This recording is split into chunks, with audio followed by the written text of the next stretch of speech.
Alright guys, so let's start talking about the periodic table and oxidation states.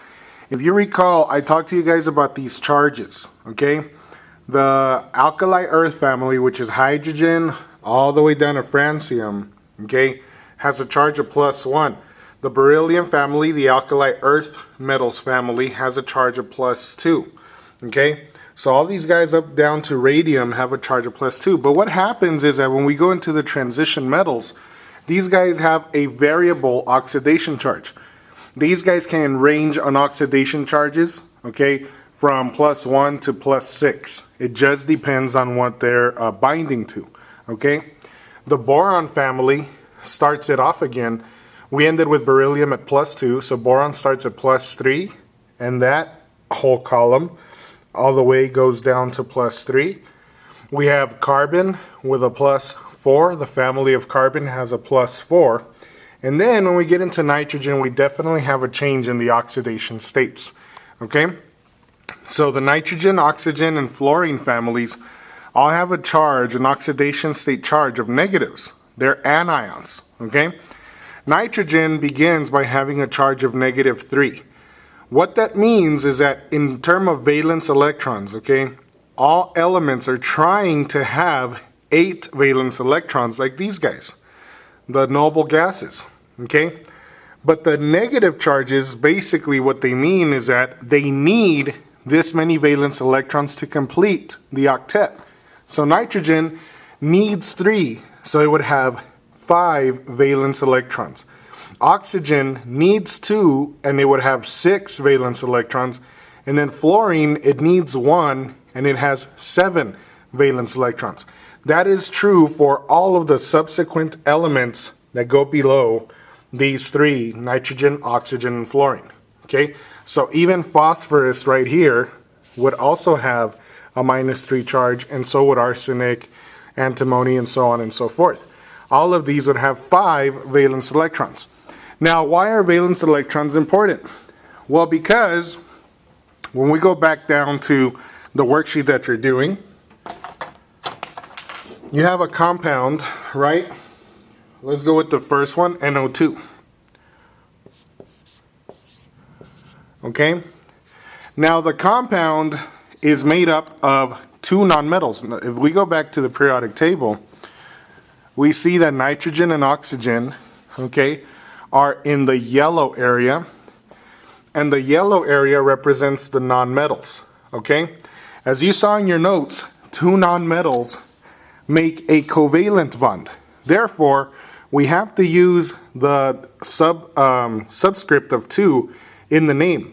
So this is going to be nitrogen dioxide, okay? And that di represents the 2 right here. Okay? Now the oxidation state of element 1. The first element is nitrogen, so let's go and see the charge of nitrogen, because that's its oxidation state. And what is it? -3. So the oxidation state of element 1, which is nitrogen, is -3. Okay? Now the electron configuration of element number 1. Okay? Sorry, I'm trying to maneuver the camera. So, electron configuration of element 1 is going to require that we look at the s, p, d, etc. orbitals. So, your periodic table probably doesn't have that, but mine does. And if you recall, you see nitrogen right there? Abbreviated electron configuration is right here. And it is He, the last known noble gas, okay?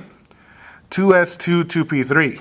Remember, these guys right here all belong to the p block, right? These guys right here belong to the d block. These guys right here belong to the s block. These guys over here belong to the f block, okay? That was taught to you by Mr. Marshall.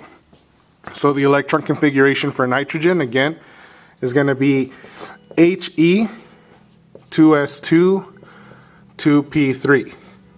Okay? Is that clear so far? All right. Now let's do the second element. So let me erase this to 2.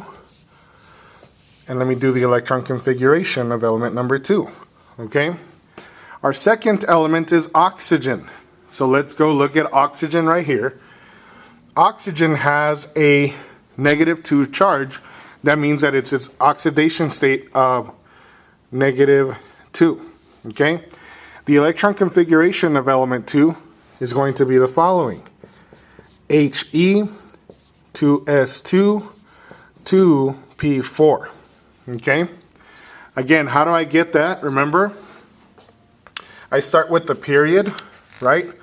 So if I wanted hydrogen's electron configuration, it'd be 1 sublevel s, position 1.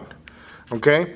If I wanted beryllium's configuration, it'd be 2 sublevel s, position 2.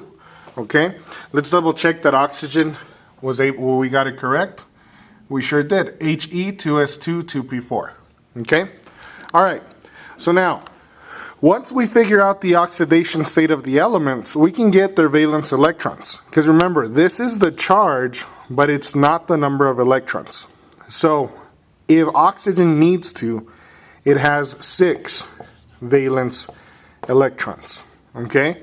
Right now we were talking about nitrogen, which had -3. So how many would we have here? Would be 5 valence electrons. Okay? Now, if we have positives like in carbon, if your oxidation state ends up being a +4, okay, that is the number of valence electrons you have. If you end up at a +1, a +2, +3, that's the actual number of valence electrons. It's when you're dealing with these guys that your valence electrons are 8 minus this.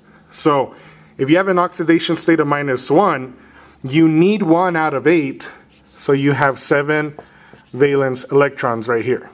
Okay? Now, how does that help us when it comes to Lewis dot structures? Well, let's talk about it. Okay? In Lewis dot structures, okay, let's look at NO2. All right? N has a charge of -3 and oxygen has a charge of -2. It's a covalent bond, so we are going to bond it by sharing electrons. Okay? Because N is the only single element here, N is going to go in the middle. So when we draw our structure, it's going to be like this, and like this. Okay? Now, let's put the oxidation states of each element at the top of it so that we can figure out how many valence electrons we have. Oxygen has a -2 oxidation charge. Nitrogen has a -3. And oxygen again has a -2. Okay? That means, again, if we recall how we get our valence electrons from our oxidation states, okay, that oxygen needs 2 out of 8, so it has 6.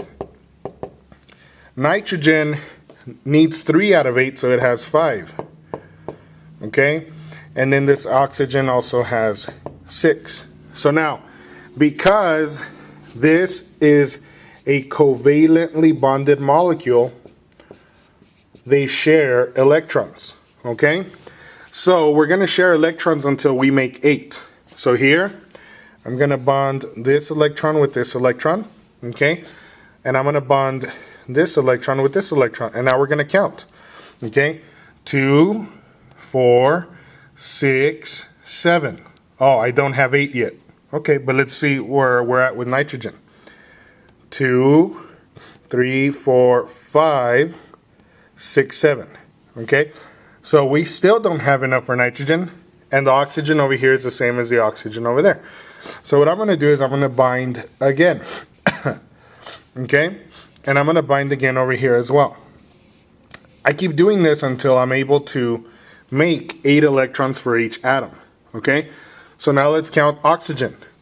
2, 4, 6, 8. That belongs to oxygen. Now nitrogen. 2, 4, 6, 8. Good. And now oxygen. 2, 4, 6, 8. Now notice there was one left over. We're not going to count that one. We're going to get rid of it. Okay? So your Lewis dot structure for nitrogen dioxide looks like this. Okay? That is exactly how it looks like. Now, here is where they're sharing electrons so that you see it. Okay? These belong to this oxygen. Okay? These belong to this oxygen. These belong to nitrogen. Kind of like a Venn diagram. Okay? And they all share these electrons in a covalent bond. All right? Any questions? Well, remember, comments or come to my classroom. Thanks.